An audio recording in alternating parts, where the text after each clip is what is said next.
So hello and welcome to my channel Upsc, and in this video I am going to share some important facts from the first chapter of class 6 history book from Ncert, and the name of the chapter is what, where, how and when. So from this chapter basically we can know about the sources of information of past, and from the sources of information of past we can know about the early settlements of human in India, their way of living and history behind the name of a land, basically name of our country. So let's start.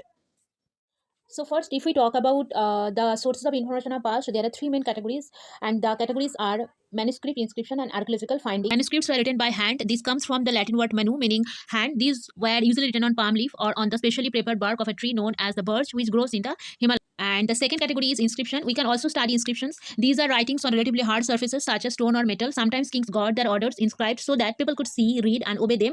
There are other kinds of inscription as well, where men and women, including kings and queens, recorded what they did. For example, kings often kept records of victories in battle. And the third category is archaeological findings. There are many other things that were made and used in the past. Those who study these objects are called archaeologists. They study the remains of buildings made of stone and brick, paintings, and sculpture. So this is all about the three categories of sources of information from past. So let's see what can we know from these sources. Suleiman Hills, and here is Kirthar Hills. So in this Suleiman and Kirthar Hills areas where women and men first began to grow crops such as wheat and barley about 8,000 years ago. I see Gado Hills here in the northeast and Vindhya in the central, here Vindhyas. So these were some of the other areas where agriculture developed. The places where rice was first grown are to the north of the Vindhyas. This river Indus and its tributaries are Satluj, Ravi, Bias, Chenab and Jhelum. So about 4,700 years ago, some of the earliest cities flourished on the banks of these rivers. Later, about 2,500 years ago, cities developed on the banks of the Ganga and its tributaries and along the sea coast. So in the map, the Ganga river is here and its tributaries shown is here.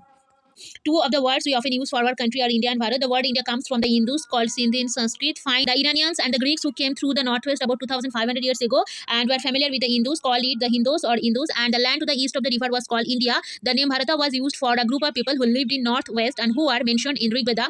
The earliest composition in Sanskrit dated to about 3,500 years ago. Later it was used for the country.